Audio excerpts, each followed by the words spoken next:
Hi hello നമസ്കാരം. അപ്പം നമ്മുടെ മീനു മുനീർ തന്നെയാണ് സബ്ജക്റ്റ്. ഈ ബാലേന്ദ്ര മേനോന് ഓപ്പോസിറ്റായിട്ട് പുള്ളിക്കാരി കുറേ കാര്യങ്ങൾ പറഞ്ഞു. അപ്പോൾ നമുക്ക് കുറച്ചൊക്കെ വിശ്വസിക്കാം. കാര്യം ബാലേന്ദ്ര മേനോൻ പണ്ട് മുതലേ അങ്ങനെ ആണെന്നും അതിനൊരു തെളിവായിട്ട് ബാലേന്ദ്ര മേനോൻ്റെ എന്താ പറയുന്നത് ഹിസ്റ്ററി, അതായത് മുൻപ് ബാലേന്ദ്ര മേനോന് ഒപ്പം അഭിനയിച്ചിരിക്കുന്ന നായികമാരൊന്നും പിന്നീട് ഒരിക്കലും അഭിനയിച്ചിട്ടില്ല. അതൊരു ചരിത്രം തന്നെയാണ്. പിൽക്കാലത്ത് അദ്ദേഹം കൊണ്ടുവന്നതെല്ലാം പുതിയ പുതിയ നടിമാരെയൊക്കെയായിരുന്നു. എന്നാൽ ഇപ്പം മീനു മുനീർ പറയുന്ന ഒരാൾ നമ്മുടെ കലാഭവൻ മണി പാടിയിൽ വിളിച്ചു വരുത്തി ഇദ്ദേഹം മിസ്ബിഹേവ് ചെയ്തു എന്നൊക്കെയാണ് പറയുന്നത്. അതിന് നമ്മുടെ ജാഫർ ഇടുക്കി കൂട്ടുനിന്നു എന്നും ജാഫർ ഇടുക്കിയാണ് കൊണ്ടുപോയതെന്നും കൂട്ടിക്കൊടുത്തത് ജാഫർ ഇടുക്കി എന്നൊക്കെ പറയുന്നുണ്ട്. അതിനെപ്പറ്റിയുള്ള കാര്യങ്ങളൊക്കെ നിങ്ങൾ ആദ്യം ഒന്ന് കേട്ട് നോക്കുക.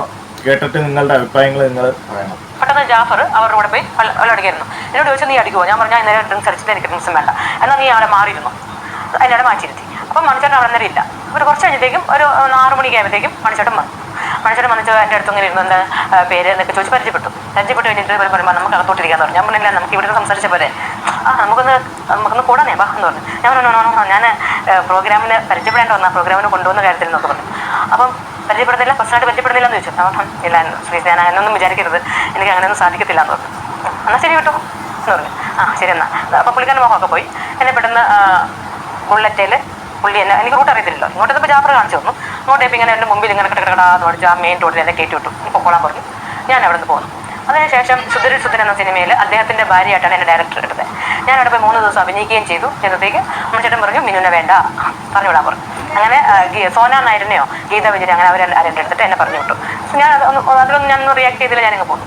പിന്നെ ഒരിക്കൽ പെട്ടെന്നൊരു സ്റ്റേജ് ഷോ ബോംബെയിൽ, അതായത് കലാഭവൻ മണി നയിക്കുന്ന സ്റ്റേജ് ഷോ.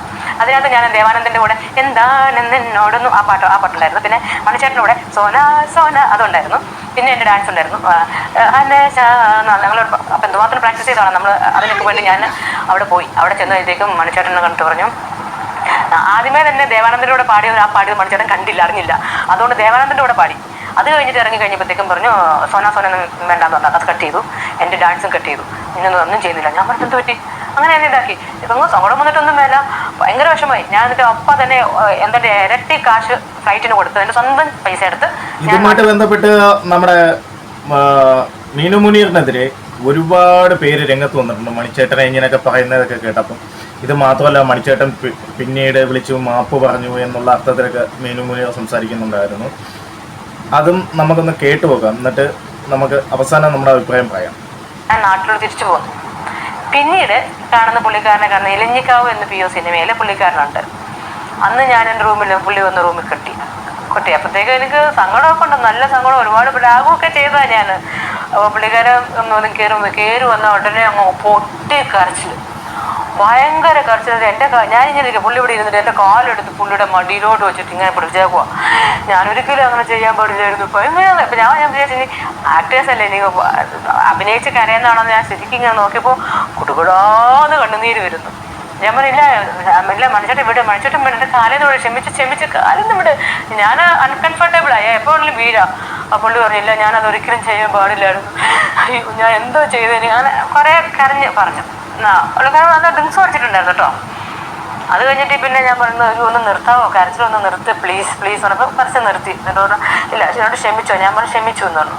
അത് കഴിഞ്ഞിട്ട് പിന്നെ മീനിങ് ആ പാട്ടൊക്കെ പുള്ളി എനിക്ക് കൊണ്ട് പാടുകയൊക്കെ ചെയ്തു. ഞാൻ പറഞ്ഞു ഐ എം ഓക്കെ. അപ്പോൾ ഇനി പിണക്കമൊന്നും ഇല്ലല്ലോ? ഞാൻ പറഞ്ഞു ഇല്ല, പിണക്കമൊന്നുമില്ല. അങ്ങനെയാണ് പുള്ളിനെ ലാസ്റ്റ് കാണുന്നത്. ഈ സ്ത്രീ ഇങ്ങനെ ഡെയിലി വന്നിരിക്കുക, മരിച്ചുപോയവരെ പറ്റിയൊക്കെ അനാവശ്യം പറയുക, അവരുടെ വീട്ടുകാരേക്ക് അത് ബുദ്ധിമുട്ടുണ്ടാവുമോ ഇല്ലയോ എന്നൊന്നും ഈ സ്ത്രീക്ക് അറിയണ്ട. ഇതിനെപ്പറ്റി അവതാരക അല്ലെങ്കിൽ അപരാധക, ഇവളെയൊക്കെ കൊണ്ടിരിക്കുന്ന അപരാധക എന്ന് തന്നെ പറയണമല്ലോ. ചോദിക്കാൻ നേരത്ത് ഈ മീനു മുനീർ ഒരു മറുപടി കൊടുക്കുന്നുണ്ട്.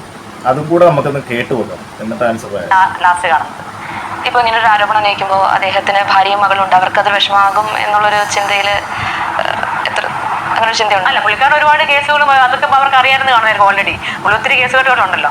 അപ്പം പുള്ളി തന്നെ ഒരുപാട് പേരെ വേദനിപ്പിച്ചിട്ടുണ്ടെന്ന് എനിക്ക് വേറെ അറിയാം, പെൺകുട്ടികളുടെ കാര്യത്തിലൊക്കെ.